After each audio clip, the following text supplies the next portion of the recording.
Tonight on CFTK-TV News, we take a look at our new federal Liberal leader, interprovincial trade barriers are lifted, and a nature mockumentary that shares stories of the North from the North. Northwest BC's only television news team. We are CFTK-TV News. Hello, and thanks for joining us on this Monday, March 10th, 2025. I'm Jaylene Matthews. We begin tonight with federal politics. So who is the man who today begins to transition to the top spot in Canada? Mark Carney has repeatedly said he's not a politician, but he has walked an interesting road to get to this moment. CTV's Colton Prail takes a look at the new Liberal leader's path to power. The next Prime Minister of Canada, Mark Carney. He's Canada's next Prime Minister and will be the first to hold the title without ever being elected to public office. Everything in my life has helped prepare me for this moment. But before his burgeoning political career, Mark Carney was breaking the mold of a typical banker. If monetary policy was music, Governor Mark Carney would be a rock star. Dubbed the rock star banker, Carney took over as the head of the Bank of Canada in 2008. Helping to steer the country out of the global financial crisis through transparent financial planning. We don't do optimism, we don't do pessimism, we do realism at the Bank of Canada. His longtime friends say that blunt confidence has defined Carney for decades. He's not arrogant, but he knows that he can put that intelligence to good use. And that's important. That helps him break molds. Like becoming the youngest and first non-British person to lead the Bank of England, where again Carney didn't shy away from the political spotlight, warning Brexit could send the UK into a recession. It is a judgment not based on a whim, it's a judgment based on rigorous analysis. Despite years of rumors, Carney repeatedly shot down talk of political aspirations, even saying this in 2012. Why don't I become a circus clown? I mean, it's like... Now his defenders say the situation has changed. He's always been close to leadership because he's been in public service. And this is now another form of public service. But as he has often been, Carney was coy about his leadership ambitions. A wild hypothetical. Let's say the candidate wasn't part of the government. Let's say the candidate did have a lot of economic experience. In January, he finally launched his campaign in Edmonton, where he grew up. Now he becomes the first and only Liberal leader to come from west of Ontario, and does so in historic fashion, dominating the first ballot and unifying a party that months ago was fractured by infighting. Soon Carney will lead the country as it faces a threat like no other, taking on Donald Trump in a trade war, one he says he's perfectly suited to fight. But with Mark Carney being announced as the new leader for the Liberal Party, Conservative leader Pierre Poilievre claims that Carney's leadership is just a way to trick Canadians into enrolling a fourth term with a Liberal government. Now, Mark Carney is trying to hide from his record over the last 5 years of advising Trudeau in favor of raising carbon taxes, money printing inflation, and blocking resource projects, all while he moved his company headquarters and jobs to the United States. You know, it's ironic. Mr. Carney is trying to distract from his many scandals and conflicts of interest, as well as his disastrous record as Justin Trudeau's economic advisor, by talking about Trump. He's the guy that sold out to Trump. 6 days after Donald Trump threatened Canada with tariffs to steal our jobs, Mark Carney announced to Brookfield shareholders that he would move his headquarters from Canada to New York. Mr. Carney he was astonished, really, at how Mark Carney took credit for things he never did. And at the same time, we know this is a pattern for Mr. Carney. He claimed that he helped Paul Martin balance the budget in 1998. Well, Mark Carney wasn't even in the country or working for the government at that time. He didn't join the government as a bureaucrat until 2004. So this is a consistent pattern of Mark Carney lying to the Canadian people. You know what I find interesting about Mark Carney? He doesn't want to take responsibility for the things he actually did, like advising Trudeau for the last 5 years, but he wants to take credit for things he did not do, like managing Canada's financial policies under the Harper government. This morning, BC Premier David Eby announced that all alcohol products produced in the United States will be removed from BC liquor stores. He said that the action is a response to the escalating threats of tariffs from U.S. President Donald Trump. This development follows the one from last week, where Eby's government removed all liquor that was imported from states that voted for Trump in the 2024 election. Eby also stated that though this is disappointing news, he believes that this will create a new opportunity for residents to sample Canadian products, including Napa Valley wines, along with BC distillers as well. The trade war we've seen surfacing in recent weeks has left many questioning why, within our own country, trade barriers even exist. CTV's Kevin Chirac explains the new changes that will ease interprovincial trade barriers. Debbie Etzel's family-owned winery in Abbotsford welcomes guests from all over the country, but current rules make it tough to keep them as customers. They want to bring some wine home or have it shipped there and they can't. As of right now, she says she can only ship her wine domestically to Manitoba and Alberta with a surcharge, but that could change soon. And our goal is a permanent restructuring of trade across the country so that we're never in this position again. Premier Eby Thursday announced his NDP government's push for reducing interprovincial trade barriers, a response to Donald Trump's tariff threat, and other provinces seem to be on board. We've been waiting a long time for this. BC's wine industry has been hit hard in recent years with poor weather, and tariff threats could impact the cost of materials including glass and yeast. So easing cross-country trade is not just a bonus, but a lifeline. It's sort of a combination of red tape and cost is what it comes down to. And if those things are made easy and understandable and approachable, it'll be a great thing. And it's not just about selling more BC products. Eby says new legislation, if passed, would also make it easier for workers' credentials, including doctors, nurses, and teachers, to be recognized in other provinces. The Premier saying it could also benefit BC comms giant TELUS, a company that's faced challenges in operating in parts of eastern Canada. A company rep telling CTV News, TELUS welcomes Premier Eby's support as we fight to break down interprovincial trade barriers in the telecom space and increase competition in Canada. One expert says the policy change could eventually result in a major economic boost. Studies have told us that by removing these internal trade barriers through mutual recognition, it can boost the Canadian economy by over $200 billion. Eby's expected to introduce the legislation next week, but any changes to interprovincial trade could take months. Kevin Chirac, CTV News, Abbotsford.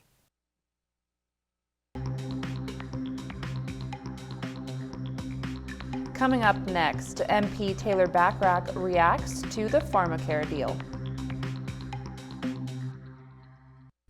Skeena-Bulkley Valley MP Taylor Bachrach gave his thoughts on BC signing a $670 million pharmacare deal with the federal government. Bachrach says that the deal will provide help to many residents that have been struggling to cover the cost of medications. The agreement will allow for BC residents to get universal access to diabetes medication and contraceptives, in addition to covering hormone replacement therapy to treat menopause symptoms, the coverage of which will start in March next year. And an old-time hockey term turned patriotic rally cry. CTV's Caitlin Wilson has more from the front lines of a rally in the wake of an impending tariff war. We are always going to defend Canada. We will never, ever be the 51st state. Never! Waving flags, holding signs, and donning red and white, national pride on full display outside Parliament Hill. But this Elbows Up rally isn't just cleverly named. It's about sending a clear message south of the border. Elbows Up Canada, you know, we gotta protect ourselves, defend ourselves right now, and what better than a hockey reference? It's a term inspired by hockey legend Gordie Howe, a sign that players are ready to defend themselves. And that's exactly how many people here are feeling about the escalating trade war. I'm feeling very stressed because I'm worried about my family and my grandchildren and future of Canada and security as pensioners. And we have a wonderful country and we need to stand up for it. a response to a series of growing threats by U.S. President Donald Trump, sending the country on a roller coaster of uncertainty, including the latest tariff threat taking aim at Canadian dairy. We're ready to fight, and we will defend our country, and we will protect our economy, and we will be strong, and we will continue to be Canadian. From politicians to everyday people and celebrities, Canadians are standing firm, including comedian and actor Sean Majumder, who recently moved back to Canada with his family after 20 years, leaving the bright lights of LA. I had 2 kids over COVID, and it just got to a point where I was like, this place does not feel like a place I want to raise my 2 daughters. And in a sea of red and white, Susan Nally and her 2 children standing among hundreds, grappling with the uncertainty of what's to come. It feels like we have whiplash. There's so much uncertainty. The message keeps changing. We have our own federal elections coming up. And so it's very hard to feel the same security I've always felt as a Canadian living in Canada. Caitlin Wilson, CTV News. The City of Prince Rupert says their Economic Development Office is once again accepting applications for their facade improvement program. The program, which is supported by the Northern Development Initiative Trust, hands out funding to selected local businesses in the downtown core who apply to the program so that they can use the funding in order to update their exterior. $20,000 in total was posted by the Northern Development Initiative Trust for the program, and each individual business that gets selected by the city can receive up to $5,000. All of the other major details about the program, such as application expenses, can be found on the Prince Rupert City's website. The postseason in the Central Interior Hockey League is set to wrap up soon as the best of 2 series in the CIHL final got underway this past weekend. The West Fraser Centre in Quesnel played host to Game 1 of the series between the defending champion Terrace River Kings and their challenger for the crown, the Quesnel Kangaroos. In a tightly contested affair, the River Kings took the early edge in the series with a 3-2 win on the road and will now have 2 chances at home to lock up another championship. The winner of the series will also compete later this month in the annual Koi Cup tournament. And turning to the weather now, clouds continue to blanket most of the northwest today and tonight, covering what is a waxing gibbous moon at 88% illumination. Tonight on the north coast, there is light rain in the forecast, with periods of rain ending around midnight, then cloudy with a 60% chance of showers and a low of +2. Over the next few days on the north coast, the showers will stick around, and then the sun should come out on Wednesday with a high of 5 degrees. In the Terrace-Kitimat area, tonight is looking like light rain and snow in the forecast, with a 60% chance of flurries and a low of 0 degrees. Over the next few days in the Terrace-Kitimat area, it's a mixed bag with flurries or rain showers Tuesday, changing to a mix of sun and clouds Wednesday, and then back to flurries or showers Thursday, high of 5 degrees. In the Bulkley Valley and Lakes District, tonight is looking like it'll be flurries, with winds coming from the southeast at 20 kilometers an hour, becoming light in the evening with a low of -10 degrees. Over the next few days in the Bulkley Valley and Lakes District, expect mainly a mix of sun and clouds, with overnight lows around -10 degrees and a Wednesday high of +5. Checking your Northwest highways now. On Highway 16, watch for utility work, slippery sections, and compact snow. On Highway 37, there's slippery sections, water pooling, as well as slush. On Highway 37A, there's slippery sections as well as bridge maintenance. On the Nishka Highway and Telegraph Creek Road, there are slippery sections. And this is what the roads were looking like this afternoon around the region from the view of the province's highway cams.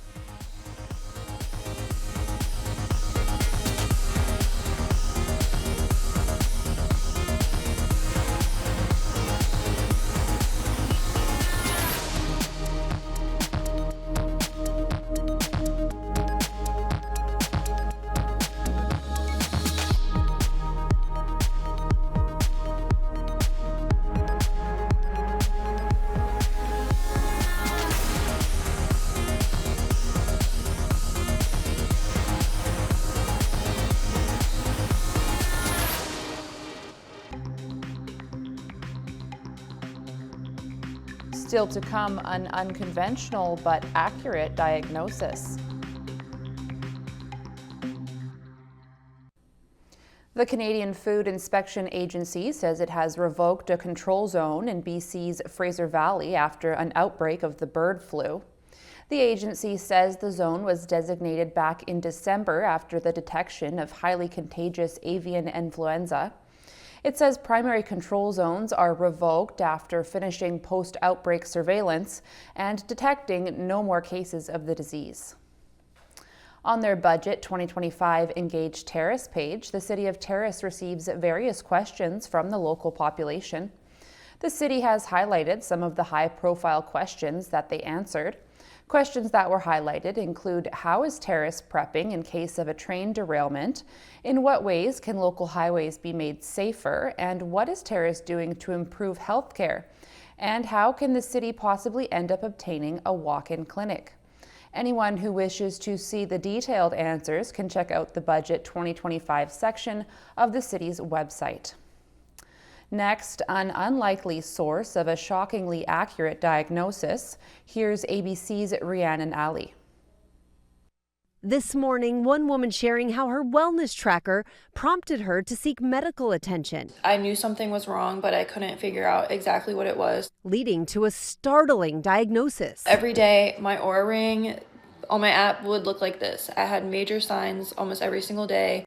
Nurse practitioner Nikki Gooding says she's been using an Oura Ring for almost 3 years, a small device worn like a ring on your finger that monitors a variety of health metrics, including heart rate, sleep, and oxygen saturation levels. I primarily use it to track my heart rate and my cycle insights, which has been really helpful. It wasn't until Gooding came home from a trip back in December that she began to notice some changes in her body. I began having some symptoms that were waxing and waning, night sweats and fatigue. Didn't think too much of it at the time, but I kept getting alerts on my Oura Ring app saying that I was displaying major signs that my body was under some sort of stress. Gooding alerting her doctor about the symptoms. I actually ended up being diagnosed with Hodgkin lymphoma. Luckily, my oncologist actually said that he doesn't think that I've had lymphoma for any longer than 6 months, so I think that we did catch it pretty early. And while these smart devices are not designed to diagnose illnesses, Gooding says having access to data made her act more urgently. Having this information laid out in front of me definitely made me take it more seriously. Rhiannon Ali, ABC News, New York. Turning to the markets now, stock markets on both sides of the border took a steep tumble Monday as the reality of a U.S.-Canada trade war took further hold. Along with the TSX losing almost 400 points, the blue chip Dow was down almost 900 points, and the Nasdaq was 4% lower. The Canadian dollar dropped slightly. The price of gold dropped by $26.50. Oil dropped $1.02, natural gas rose by 10 cents, and aluminum dropped $17.50. In Toronto, the TSX dropped 378 points. The Venture Index fell almost 20 points. In New York, the Dow Jones dropped 890 points, and the Nasdaq dropped almost 728. Still ahead, stories of the North from the North. Thanks for staying with us. RSV is one of several diseases now being studied in a different way. Here's CTV's Kathy Lee. A tiny warrior battling a microscopic foe. At just 7 weeks, Maxine was suddenly gasping for air. It's pretty scary to look at your child and realize they're not getting enough oxygen. Katrina Bellevant says her daughter had contracted RSV, a virus that infects the respiratory tract. Health Canada says in children, hospitalization rates for RSV are highest among those under 1 and especially within the first 2 months of life. The University of Calgary is leading a national program to track pediatric infectious diseases. RSV, COVID-19, and influenza infections will be monitored by 15 hospitals countrywide for for hospital admissions and emergency room visits. The information will be shared weekly with the Public Health Agency of Canada. The goal to identify outbreaks and track the movement of viruses across the country. That allows healthcare systems to say, oh, this is actually looking like influenza is starting to surge or RSV is starting to surge. We need to start preparing. The program announcement comes at a time when measles infections countrywide have surged to 227 so far this year, already surpassing the total for all of 2024. Most of the cases of measles in Canada are in kids who should already have had 2 or at least 1 dose of the vaccine. As for vaccines, the national surveillance system will also gather data on vaccine effectiveness and safety in children. Eventually, the information from the program will be available to the public. It's going to provide a lot of really clear, concise information that we don't really have. Because, Bellevent says, that kind of knowledge would have been helpful in her time of need. Kathy Lee, CTV News, Calgary. Finally tonight, add this to your list of must-watch news shows. It's a nature mockumentary sharing stories of the North from the North.